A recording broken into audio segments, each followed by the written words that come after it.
So I would call that great. I was reading Forsberg in the last break, and maybe this is a question for another day.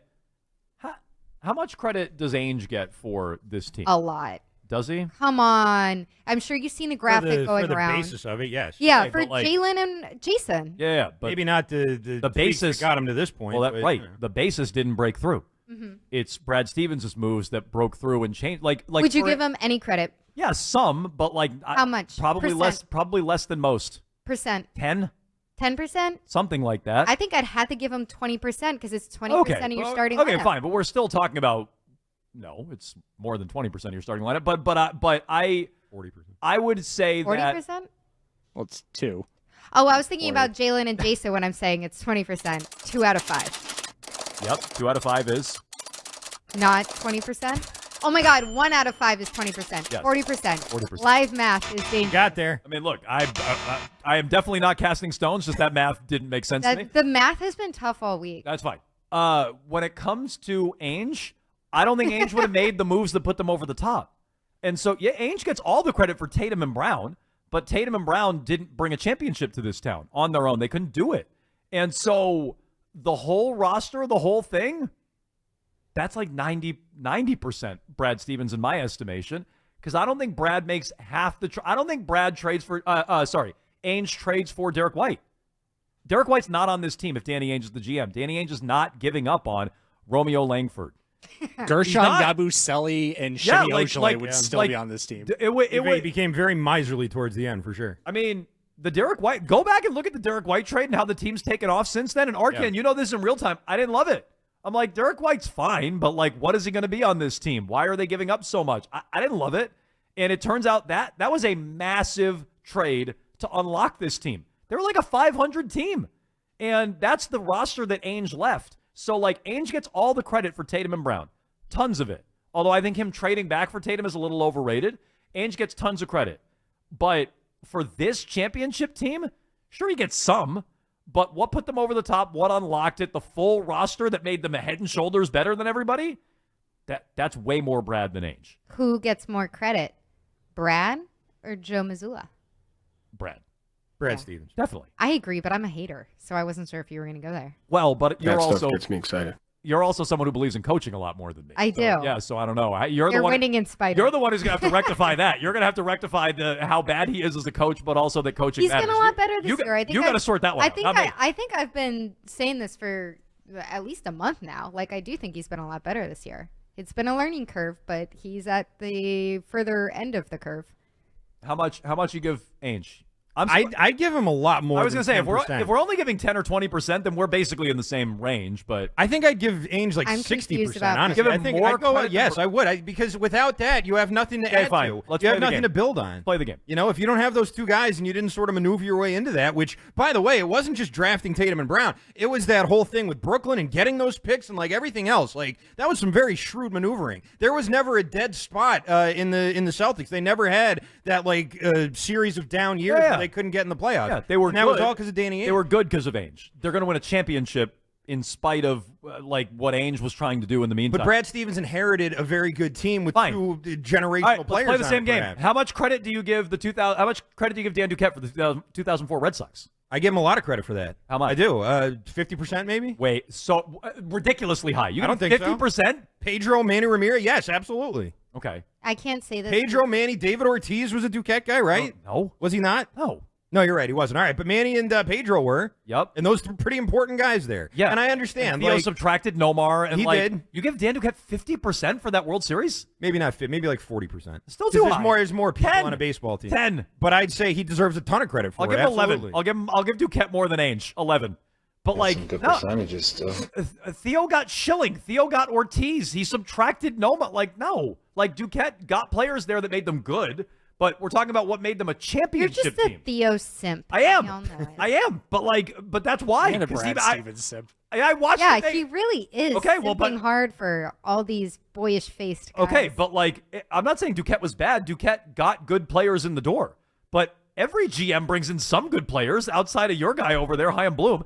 Every GM brings in some good players. I think the point is when you look at those a championship team is what when we're talking you about. look at those drafts, though, like how disastrously they could have gone. in those years that he could be sitting here with Ben Simmons and Markelle Fultz. And that would not be ideal. You're the Lonzo Sixers. Ball, yeah. I mean, if that was all made possible through Danny Ainge. I think it's a little bit different with Dan Duquette because those are a roster in baseball is a lot bigger, and we're talking about the two most important players on a team where 5 players start. It is different because it's a different sport, but like it's the same premise. It's like, how much credit did you give Duquette? I don't give him that much. I give him a lot. I mean, I give him more than you do for sure. And when it comes to Danny Ainge, I just think that the way he maneuvered into getting those 2 picks, if he hadn't have done that, then Brad Stevens is adding to a team with Isaiah Thomas and, Jay Crowder on it, and you're not winning a championship with that. But if Ainge were still here, you don't have Derek White, you don't have Drew Holiday, you don't have Porzingis. I don't even know if you'd have Horford back or not. Like, it's like, so. But you may not have Brown and Tatum then either fine. if it wasn't for Danny But Ainge. you had Brown and Tatum when Ainge was here, and you didn't win squat. Sure.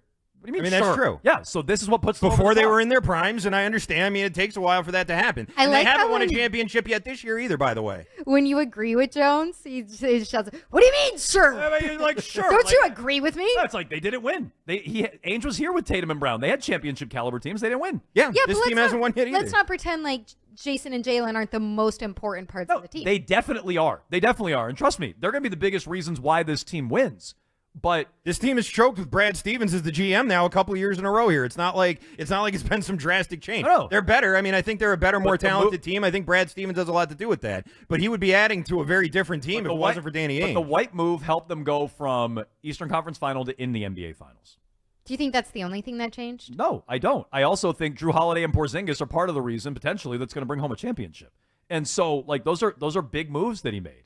And the Horford one too. Even if Porzingis doesn't come back, he's the one who brought back Horford. And so the difference between a title team and a very good Ainge deserves a lot of credit for them turning around and being a very good team and the pillars that are in place. So I give him 10% for that. The rest, Brad. Let's go to Bob in Weymouth. Go ahead, Bob. Bob, hello? Yeah, question. Uh-huh. Yes, how you doing, Bob from Weymouth? Yeah. Now, I'm just wondering about if Brown becomes the MVP of the finals when they win in 5, does that put him in the discussion of the best player in the NBA right now? No. Should it? Am I being inconsistent? Like Tatum wins the ring. Does Tatum have an awful series? You're not being inconsistent because Brown doesn't have a starting place of being a top 5 player. No, I know, but I'm saying, okay, let's say Jaylen Brown is the MVP of the finals. And Tatum has a so-so series. Not bad, but so-so. There is this desire, I feel like, to sort of diminish Jason Tatum. Jaylen Brown. Hypothetical. Jaylen Brown wins the finals MVP. Can I make Tatum the best player on the planet if he's not finals MVP? Maybe we do need that extra caveat. But even with that caveat, it might be enough for you. No, it's not enough for me. Right. Probably. So maybe I do need to add that caveat. I'll meet you in the middle there. He needs to be finals MVP. And thank you for joining me. Trust me. Well, but you're not even saying it. You're saying that maybe if he has like an outlier crazy series. Yeah, maybe. but we're making progress. We're both moving closer to each other. No, true. Unless he really sucks, that's not going to make a difference to me. If he gets the series MVP or not. I don't think that matters. That's who plays the best 4 games. That's really what that's about. Okay, but what if he has a bad? If he has a bad series, sure. But if it was like the last round where him and Brown both were good and he won by 1 vote, then I don't think that won't make a difference. I'm telling you right now that if it's that close, they will definitely give it to Tatum. How much credit does Wick get? This is from Twitch chat. Some. Some? Not as much as Brad, but some. Yeah, he's spending the money. Who gets more credit, Missoula or Wick? Missoula. Okay. I think. I'm just checking with you. I think, right? I don't know. I tend to think all headache from this. All ownership has to do is spend money. That's all. That's literally all they have to do. So this is the opposite of blame pie. It's credit pie. Yeah. Right.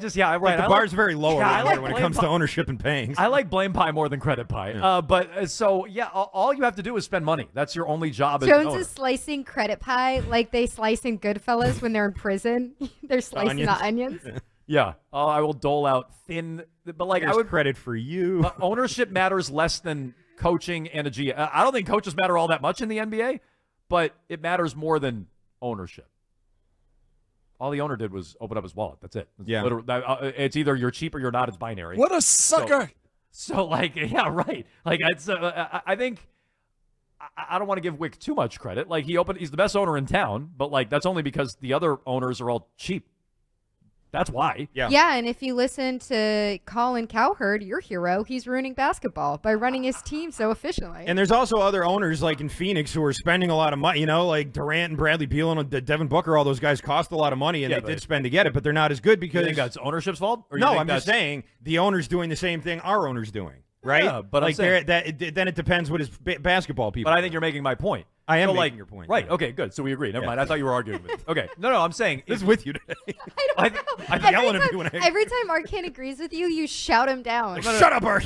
Well, he was definitely disagreeing with me before when he said sure. This one, I thought you were arguing with me, so we're on the same page on this. That comes down to personnel. That comes down to coaching. That comes down to I don't blame the owner in Phoenix at all. He's spending. Right. That's the right job. Yes. That's what you're supposed to do. What matters is then how you spend, and that's up to the GMs. I mean, that's the difference. Mark's in the car. Go ahead, Mark. So didn't Danny Ainge bring in Brad Stevens, which is an integral part of the whole conversation? As a coach, yes. Wow. But Brad's not to replace him. Yeah, exactly. Thank you, Mark. You think Danny volunteered and said, hey, I'll fire myself, elevate Brad Stevens? Is that what you think happened? Well, it's not the point. I mean, that's, a little bit of a reach. I mean, he brought in Brad Stevens. We're talking about what he brought in.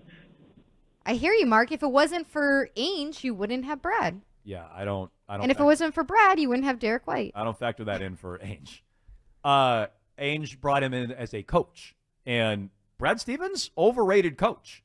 I didn't think he would be a good GM or a good personnel guy. He's been a great personnel guy. That's another thing. I didn't like the Derek White move.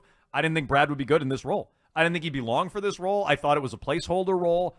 I didn't get why the Celtics did it, and it turns out he's great at it. But I don't give Ainge credit for Brad Stevens and personnel at all. At all. At all. Do you? I'm worried to agree with you because you're just going to scream at me. Well, but you already disagree with me. You're already on the caller's side. You said he brought in Brad. No, I just think it's a cute idea. Yeah. It's like when you go through that one really boring Christmas reading at Mass where it's like, and Jacob begot Joshua, and Joshua begot this. And it's like all these different iterations that got you to the Celtics where they are today.